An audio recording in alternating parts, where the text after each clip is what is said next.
This is Sunrise Extra, streaming live on Wave Now.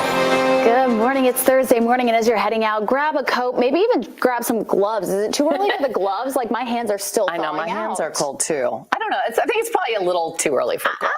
Depends on where you are. In the metro, maybe too early, but outside the metro, some areas are in the low 30s right now. Yeah, so get the gloves. Yeah, grab those gloves. Do whatever you need to do. I'm the person who needs to put multiple pairs of socks on a day like that. As you have no sleeves.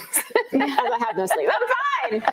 I'm doing fine, y'all. It all balances out. My feet are warm, my arms are a little bit cool, and then everything's in equilibrium this morning. As you're heading out, as I mentioned, some areas are in the low 30s, 34 degrees in North Brennan and into Madison, 36 for Etown and Litchfield, 44 in Louisville at the airport, 36 in Columbia, and 39 degrees in Bedford. We are watching some mid-level clouds drifting overhead right now, but overall they're not going to do very much other than limit the frost formation in some spots. Once we head into the afternoon, more blue sky, a lot of sunshine, highs in the upper 50s and the low 60s. So overall, another pretty pleasant day. But once we get into tonight, even colder temperatures coming our way. This is why we have a freeze warning in place as we drop down into the 30s for lows for everyone overnight. Rob.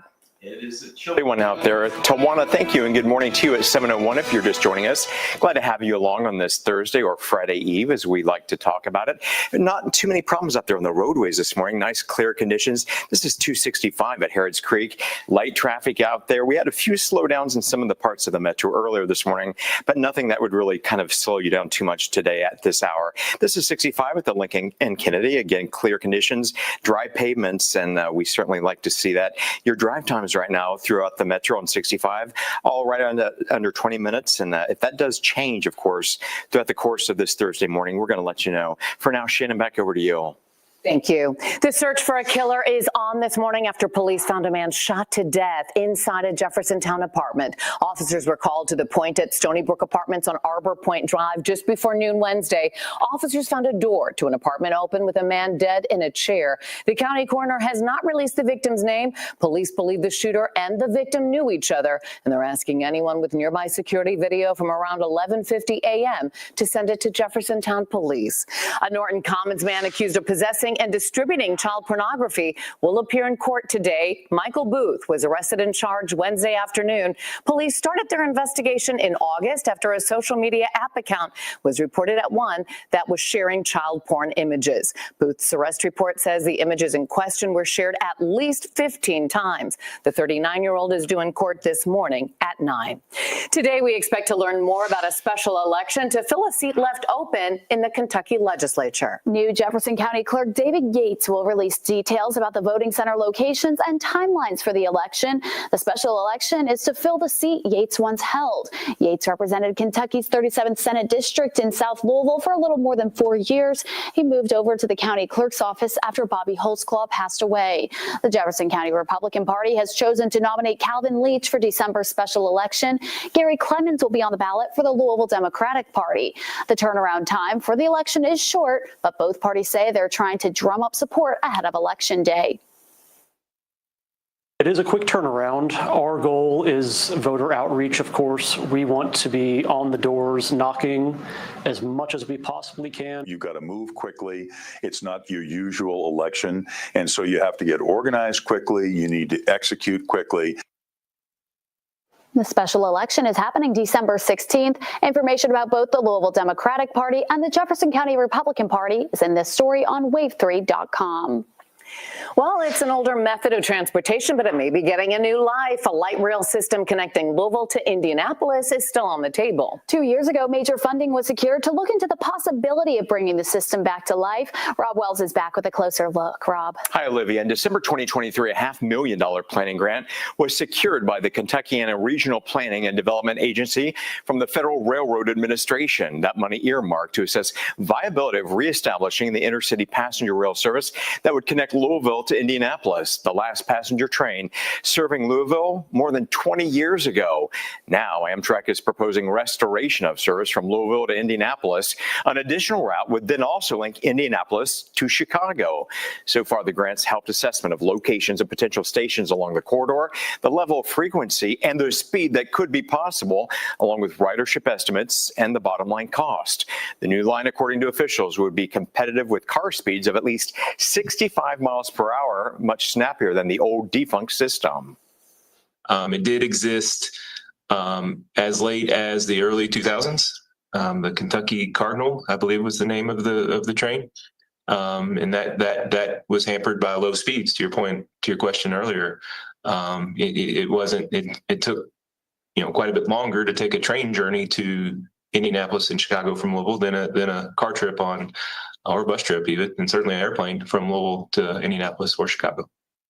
Phase 2, he adds, ready to launch, but they're not quite there yet. It focuses on details such as speed the cars would ultimately reach, the design of the cars themselves, and how they would share the existing railway track lines. The bottom line, officials say, it still could take several years before we see this all happen. I asked if the government shutdown's hampering any type of efforts to get things moving.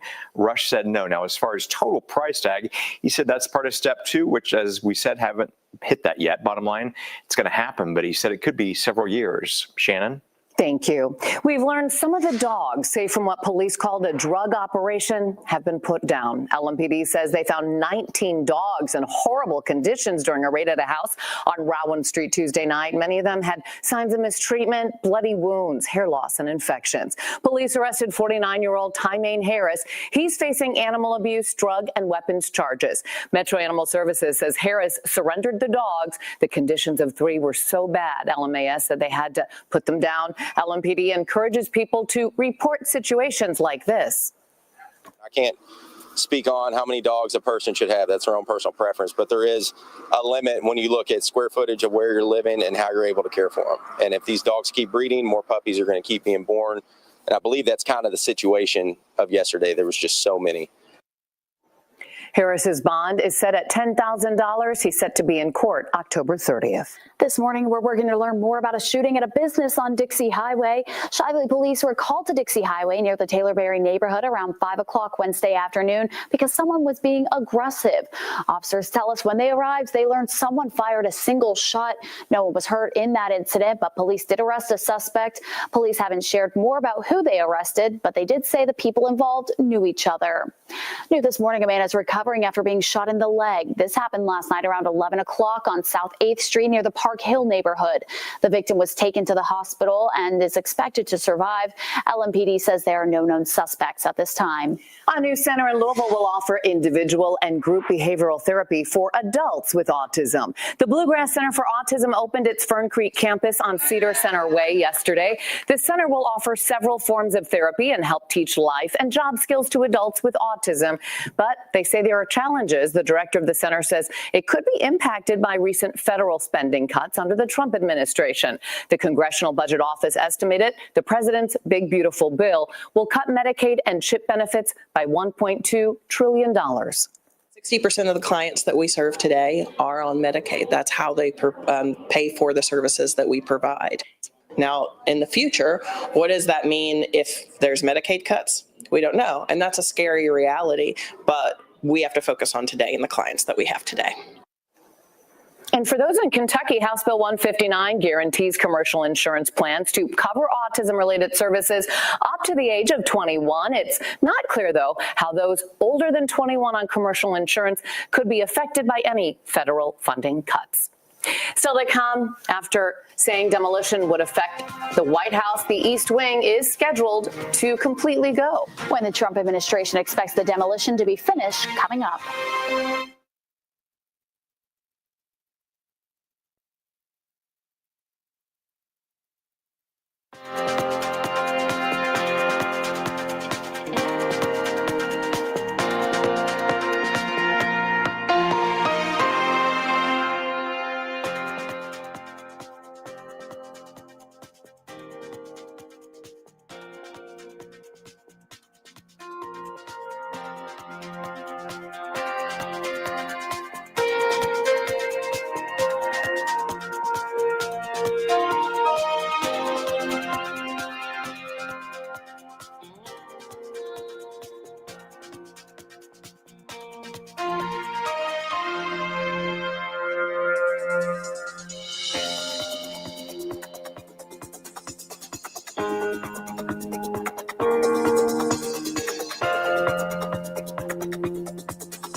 Well, it is a family-friendly event that combines nature with Halloween, and it's happening this weekend. Boudel invites people to enjoy the Udell Botanical Gardens and participate in nature-focused activities while listening to live music. And of course, you got to wear your costume to that too.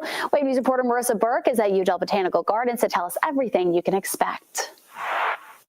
You never know what you're going to see when you come out to the Arboretum for this year's Boudel over at Udell Botanical Gardens. I'm here with Susan and our friend over here.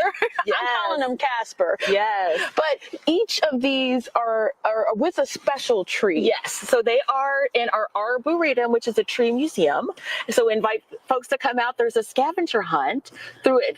Come explore the trees with this a ghost like this suspended throughout the Arboretum, and come find it and learn about the trees while you're doing it. So that's where you're combining the Halloween fun with learning about nature. Yes. So everything that we do here at Udell ties folks back to the gardens, to nature, so that they get excited and learn about it and hopefully take care of trees for themselves and plants. So this is just one way that we do that, to draw people out, give them another reason to come out and see another spot of the garden. But then you're also bringing the community together in a bigger scale when we talk about like the trick-or-treating side of the event. Yes. Our community partners, we love them. They're wonderful. It's about 20 different groups and organizations that come out, and like the Girl Scouts and photographers and real estate and swim schools and all these great folks that come out and pass out candy in our pavilion, and folks get to learn about the different businesses and organizations that are right here in our community. Oh, so it's a nice harvest-focused,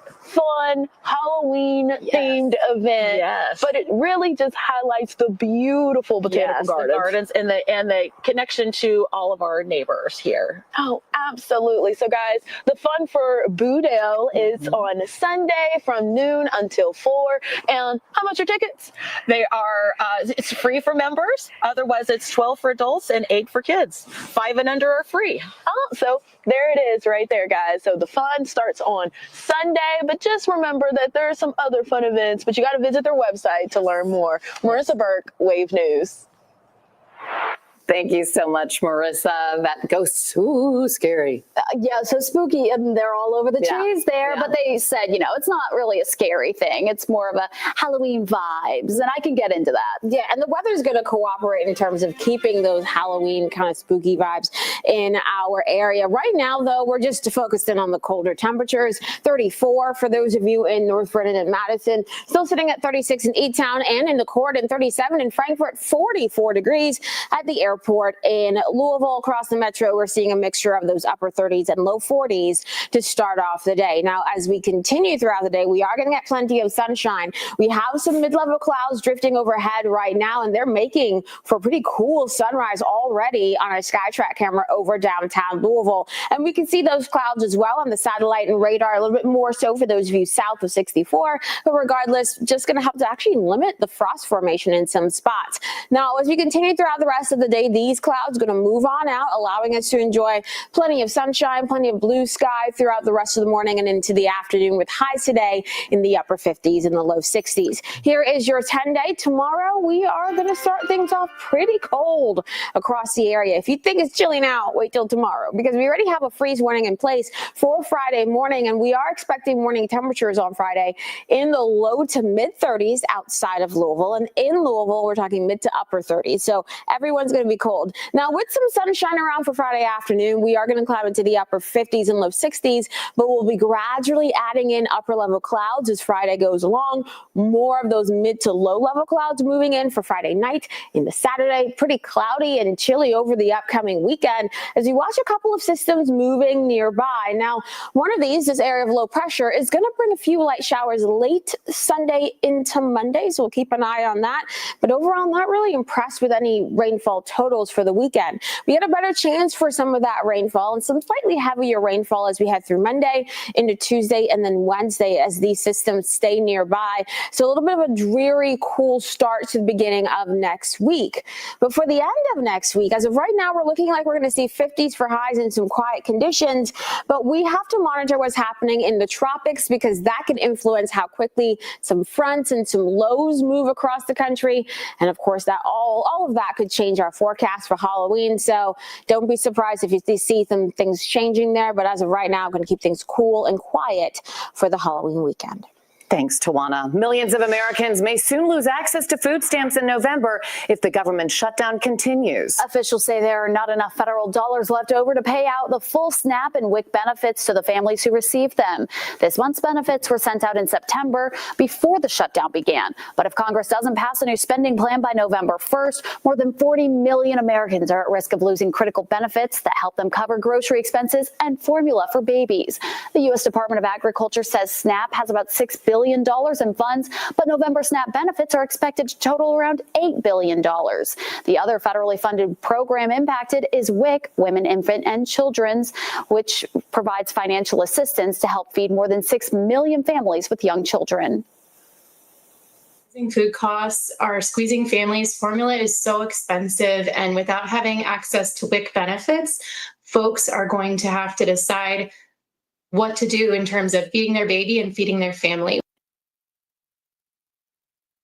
She says families who need help can turn to local health departments. Their pediatricians may have formula samples and food banks. The U.S. Agriculture Department says it still has plans to roll out relief to farmers despite the ongoing government shutdown.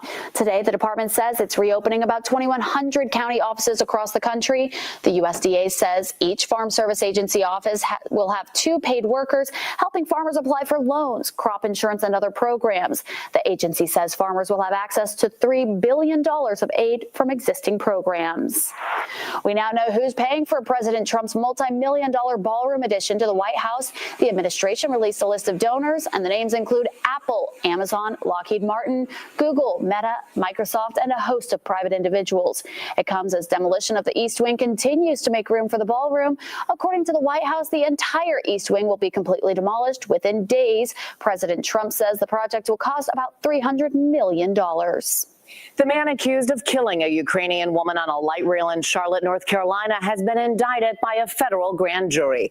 34-year-old DeCarlos Brown is charged with unlawfully using a weapon with intent to cause death on the Charlotte area transit system. The charge stems from the August 22nd killing when police say he stabbed Irina Zarutska multiple times while riding the Lynx Blue Line in the South End. She was in the U.S. After fleeing the war in Ukraine. Brown could face life in prison or the death penalty if convicted. The Louvre in Paris is back open to the public days after thieves stole historic royal jewelry worth more than $100 million. Wow, yeah, and some Kentucky students were actually there when it happened. They walked in on the heist. Students and staff from Trinity High School in Davis County were at the Louvre checking out some of the iconic works, and they walked toward the Gallery of Apollo, and they heard sound of chainsaws. They assumed it was part of the renovations going on at the Louvre, but they said the mood then shifted completely. All of a sudden, like, I see people just flooding out of the room, like pure fear on their face. In my head, I need to get out of here. I was just running. I would say don't get so far ahead. We have to stay together. Whatever we do, all of us have to stay together. Well, they say they're grateful no one was hurt. More than 100 investigators are still working to figure out how those jewels were stolen because no one's been caught and none of the jewels have been recovered. That's got to be scary to walk into. That I know. Yeah. To think, oh, it's just construction and, oh, no, it's not. Yeah. Yeah. Pretty nuts. Okay. 2 months ago, the Louisville zookeepers worked with monkeys to achieve something that had never been done before. And we have an update on the little monkey that made history.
We're still months away from the kickoff to the Kentucky Derby Festival season, but people can go ahead now and start planning their next year. So tickets for the 2026 Derby Festival events go on sale this Friday. It includes the Dillard Spring Fashion Show, Bourbonville, and the Great Steamboat Race. Festival events begin on March 26th and run through April 30th. A full schedule of events and tickets can be found over at KDF.org. And WAVE is your official Derby station. The 152nd Kentucky Derby runs on Saturday, May 2nd of 2026. Oh, don't you love when pets get dressed up in costumes? You can show them off with the Pet Costume Parade happening this weekend in the Beachmont neighborhood. This is Saturday from 3 to 5. The Pet Parade begins at the Beachmont Gazebo on Woodlawn Avenue, and then you can enjoy live music, prizes, and pet-friendly activities. Well, 2 months ago, Louisville Zoo announced a historic achievement, the first ever birth of a colobus monkey at the zoo. 5-year-old female Ate gave birth to a healthy infant, and the father, 12-year-old Dr. Sheldon Cooper. That baby was, I know, right? What a great name. That baby was born on August 26th, and this is him now. Zookeepers have named him K.N. George. Colobus monkeys are native to the African rainforest canopy, and they rarely ever come down from the trees, so a rare opportunity to see them at the zoo. The babies are mature, and they're physically capable soon after birth, and within just a couple of months, K.N. is already exploring his environment, jumping through the treetops and just looking adorable there. So cute. Oh. My goodness. Okay, we'll be right back.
This Wave News Update is sponsored by Oxmoor Auto Group. Good morning, I'm Shannon Kogan. Police are searching for a killer after a man was found shot to death inside a Jeffersontown apartment. Officers were called to the point at Stony Brook Apartments on Arbor Point Drive just before noon Wednesday. Officers found a door to an apartment open and a man dead in a chair. The victim's name has not been released. Police believe the shooter and the victim knew each other, and they're asking anyone with information to call the Jeffersontown police. Here's meteorologist Tawana Andrew, and how's it looking today? It is looking kind of chilly out there. Right now we're in the 30s in most spots, still holding on to 44 degrees though at the airport in Louisville. And this is a really cool sunrise showing up in our SkyTrack camera downtown. We have these mid-level clouds overhead and they're just drifting by at the perfect time for a gorgeous sunrise, right? Going to keep an eye on more of these clouds moving through for the early morning hours. Later on this afternoon, just talking about mainly blue sky with with highs in the upper 50s and the low 60s. For tonight, we do have a freeze warning in place across the region as we watch temperatures dropping down into the 30s for lows. Many of you may be near 32 degrees to start off Friday morning. By Friday afternoon, back into the upper 50s and low 60s for your highs with upper level clouds drifting in. More clouds for the weekend before we see some rain chances for the first half of next week. Rob. All right, Tawana, thanks so much. And at 7:28, a good morning to you. If you're just joining us, no major problems to talk about on the interstates. We are watching reports of an initial crash. This is a two-car crash. We're talking about the area around 64 West at I-264 East. Again, the right shoulder blocked in that area after reports of a two-car crash just within the last few minutes. Otherwise, not seeing any major slowdowns or problems throughout the metro. We'll certainly keep our eye on things throughout the morning. If anything does change, we'll let you know. And now back to more of the Today Show in New York.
Good morning. Happy Thursday to you. Hope your day is off to a great start. It's only 7:30 right now. It's still super chilly. If you've stepped outside, you already know, and you're going to need a pretty thick jacket as you head out this morning. Hey, we have some updates from Churchill Downs and looking ahead already to some changes that they're going to be making there. Plus, an iconic racehorse is retiring. So we'll get to that in just a few minutes.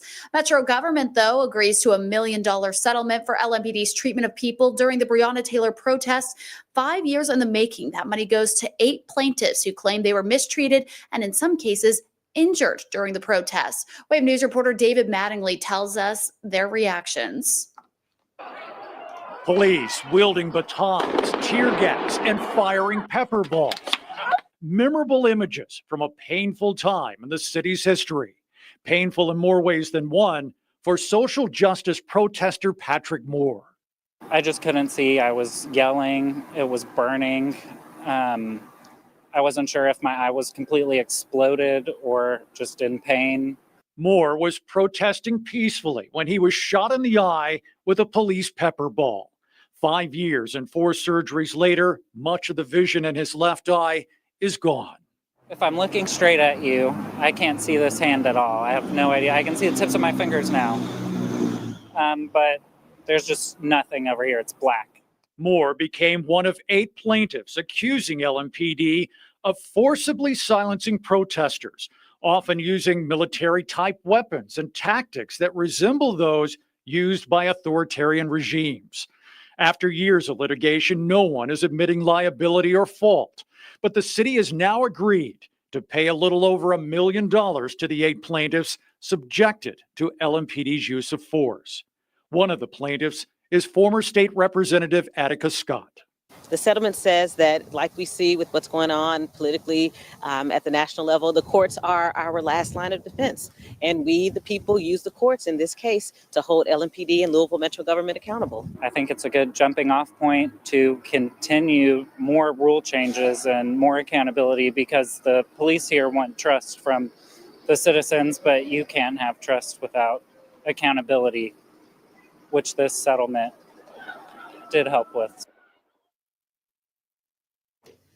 And Scott says this settlement is not the last word in the Breonna Taylor protests, and there are still other lawsuits pending. Today, Governor Andy Beshear will recognize 4 people who helped save the life of a Kentucky State Police trooper who was shot in Lexington. Trooper Jude Vermillion was shot while making a traffic stop outside of the Bluegrass Airport back in July. The shooter would go on to shoot 4 others, killing 2 at a Lexington church before being killed by officers. Governor Beshear says 4 people rushed to save Trooper Vermillion's life outside of the airport. One was a nurse who applied a tourniquet to his leg to stop the bleeding. KSP also plans on releasing the body-worn camera footage today from that shooting. Their new headquarters open for the Jefferson County Sheriff's Office. It's on West Market Street in a building the University of Louisville Foundation owns. Deputies say their old building was crumbling around them. Inside the new space, there's an upgraded training room, a tax division, community services spaces, and specialty units like motorcycles and drones. Sheriff David James says a community dashboard is also in the works to get important information out to the public.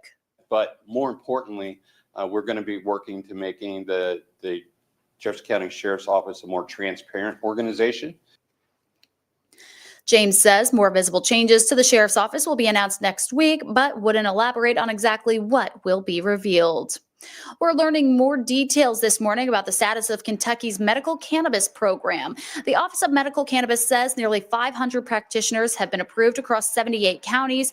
15,000 Kentuckians have applied for a medical cannabis card.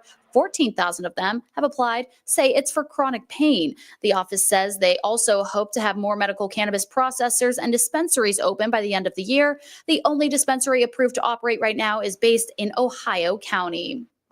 Redistricting may be a no-go in Indiana, as communications director for the Indiana Senate Republicans said right now they don't have the votes for mid-cycle redistricting. Last week, they were invited to join a call with President Trump on the congressional redistricting topic. Politico reports that call happened during a private Indiana Senate Republican caucus meeting, with the president reportedly encouraging them to redraw the state's congressional maps to benefit Republicans ahead of the midterm election. Governor Mike Braun previously said he would not call a special session unless there were enough votes to move forward with redistricting. October is Domestic Violence Awareness Month in Kentucky. Yesterday, First Lady Brittany Beshear held an awareness event at the Capitol's Education Center in Frankfort, where she presented a proclamation from the governor. The event also included a special ceremony to remember Kentuckians lost to intimate partner homicide over the past year. Olivia Spradlin from Zero V Senior Leadership says their team is always there to help victims. Far too many Kentuckians are living in homes with domestic violence, and no one should have to experience that. Our programs are here to provide support and services and help to any Kentuckian who needs a voice on the other end of the line, who needs to help make a safety plan. In the past year, domestic violence programs say they've answered 23,000 hotline calls and provided domestic violence survivors to more than 12,000 adult survivors and 1,400 children. We're going to take a quick break. We'll be right back in 2 minutes.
Research shows that Kentucky leads the way in teen driving fatalities. That's why local organizations are using National Teen Driver Safety Week to raise awareness. New data reveals an average of 7 teenagers die every day in traffic crashes nationwide. And also, researchers showed that 56% of teen passenger deaths happen in vehicles driven by another teenager. Local experts say distracted driving is the main reason behind those crashes, but Wave News reporter Fernando Garcia Franceschini learned that cell phones aren't the only distraction. It's a very, very serious issue for teenagers, and we're talking about kids ages 15 to 18. Brains aren't fully developed until we're well into our 20s. According to AAA research, more than 60% of teens get their driver's license before turning 18. Linda Lambert with AAA East Central says inexperience is a big reason behind car crashes, but she says distracted driving is consistently the biggest issue. In fact, she says 6 out of 10 teen crashes involve driver distraction. And we're not just talking about cell phones. Cell phones are a distraction for both teenagers and for adults. But distractions in the form of other passengers are what really become a problem for teenagers. According to AAA, 15% of teen crashes happen because the teen driver was interacting with passengers. To help address this issue, the graduated driver licensing program in Kentucky only allows teen drivers to have one passenger with them who's younger than 20 years old. If you look away driving 55 miles an hour for just 5 seconds, you're going to drive the length of a football field. That is a long distance and a lot can happen. Because it's a growing problem, local leaders are asking parents to sit down with their teens and talk about how to be safe drivers. Nothing beats experience that comes with driving. I mean, that, a lot of us have learned those lessons. AAA's Foundation for Traffic Safety says teens rarely get into crashes when they have adult supervision. That's why experts say it's important for parents to pay attention to what their teens are doing when they're behind the wheel. Well, U of L Health received an $11.5 million to develop a new cancer treatment, and now we're hearing from one of the first patients to receive that new therapy. The new treatment, known as TIL, activates the patient's immune system to fight against cancer cells. The funding from the National Institute of Health will help develop the treatment here in Louisville. U of L Health says Julie Reynolds was one of the first patients treated this way. Reynolds tells us it's helped her not think about cancer every day. Every time I get a scan and it's stable, or sometimes a little less, but stable is a win. And I just move right on and go. I think a lot of your cancer journey is a mental attitude, and I choose to have a good one. I choose to be positive. So if it ever disappears, it's okay. It's part of my life forever. The new treatment was first approved by the FDA in February of 2024. U of L Health says this new funding will help train the next generation of cancer researchers and oncologists. There's push to pack 5,000 bags of food for students across Kentucky. Kroger leaders from 116 districts are competing to see which districts will pack the most bags the fastest and accurately. After yesterday's packing event, Kroger employees will personally deliver the bags of food to 4 different Louisville schools, making sure students have food over the weekend when school is out. Oh, it's incredibly important.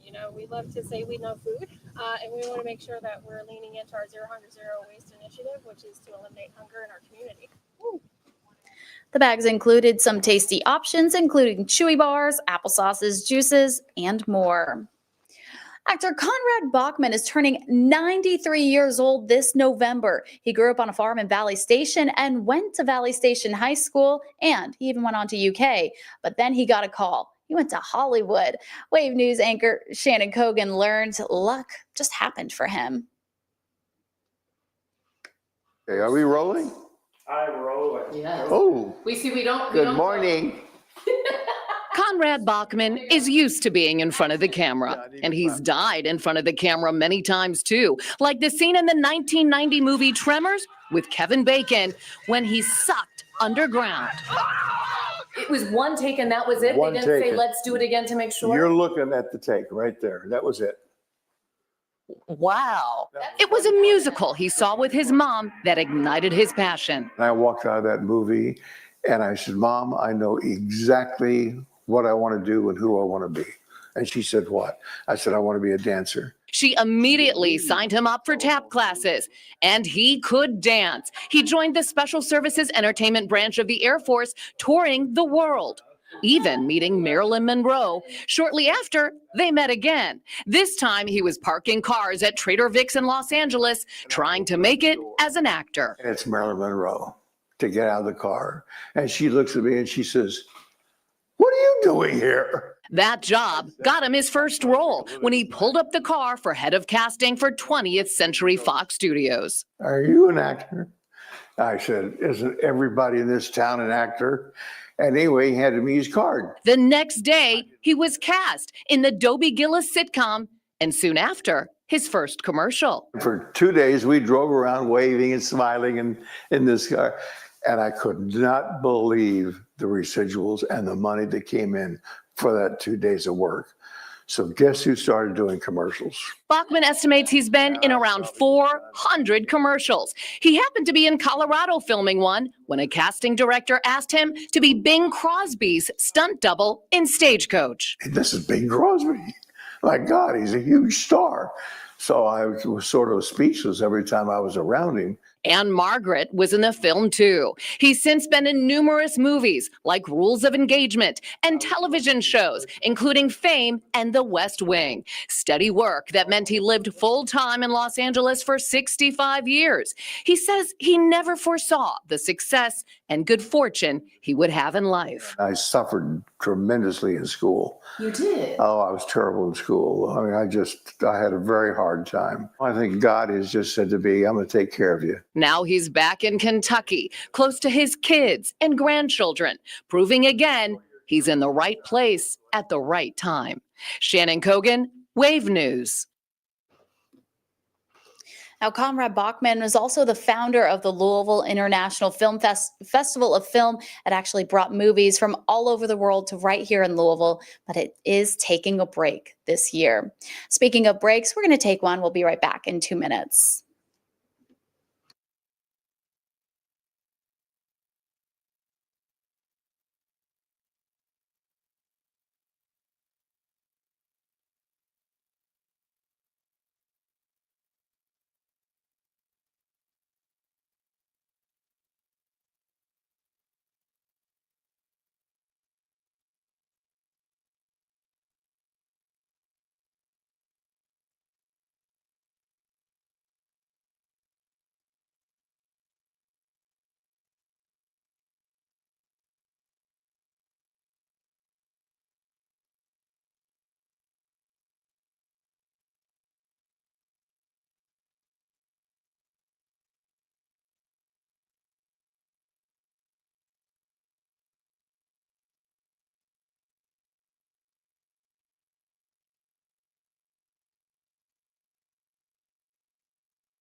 Oh, we know so many horses come and go through Churchill Downs, but last year's Kentucky Oaks winner will be honored with her own special retirement at Churchill Downs. Trainer Kenny McPeak announced Torpedoes Anna's retirement from racing last Wednesday. The retirement ceremony will be at the track this Sunday. Torpedo Anna will walk over with the field for race 6 during opening day of Churchill Downs fall meet. She'll be at the paddock until the race is over, and not long after the party, Torpedo Anna will become a broodmare at Hillendale Farms in Lexington. The fall meet at Churchill Downs opens Sunday with races starting at 1 o'clock. And speaking of Churchill Downs says they're building a new $300 million addition to the First Turn. The Victory Run project will transform the First Turn between the Sky Terrace and the First Turn Club.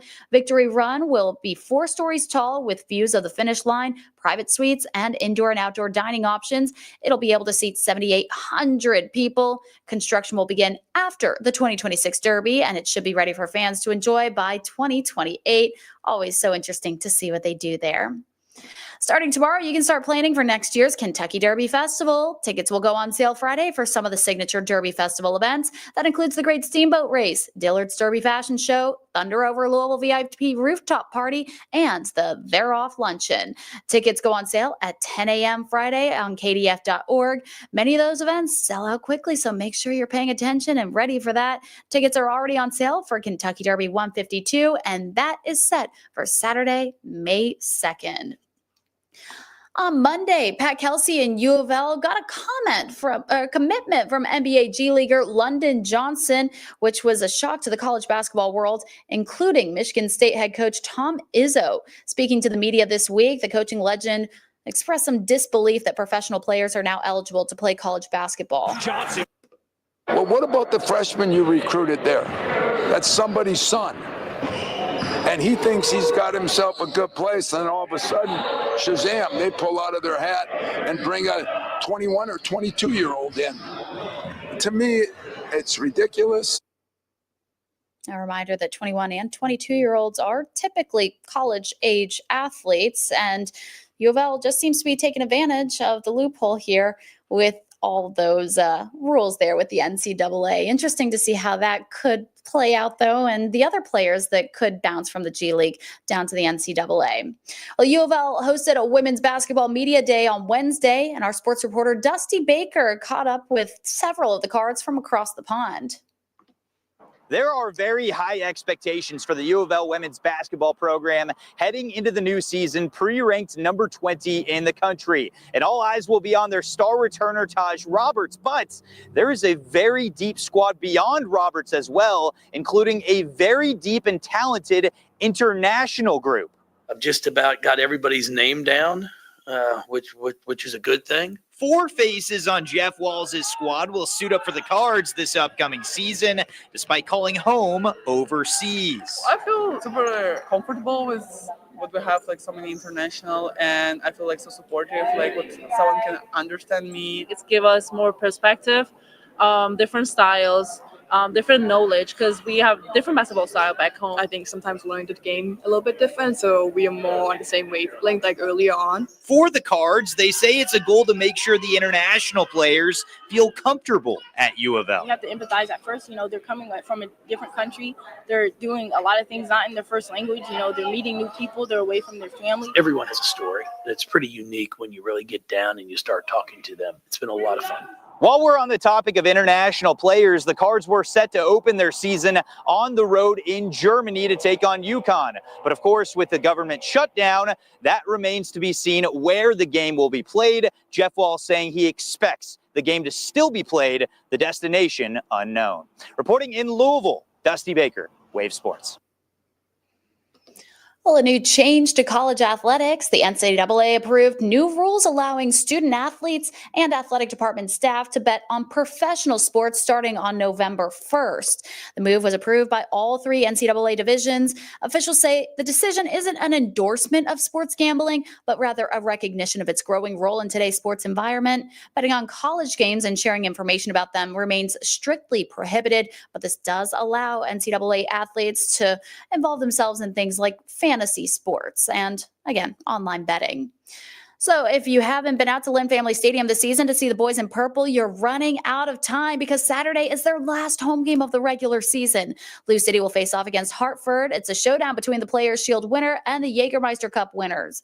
With it being close to Halloween, this game will be just that, with the theme. It'll be a Halloween theme. Lynn Family Stadium will host a trick or treat before the game, and fans are encouraged to wear their costumes. Children can even trick or treat in the fan zone as gates open at 6 p.m. and bags will be provided on site to the first 500 children. So a good excuse to get everybody out and see Lynn Family Stadium and see the boys in purple. Cheer them on. They're having a great season so far, hoping for a great postseason as well. That's all the time we have here for Sunrise Extra. I'm going to be off again tomorrow, so I guess this is my chance to say I hope you have a great Friday and a great weekend ahead. Have a good one.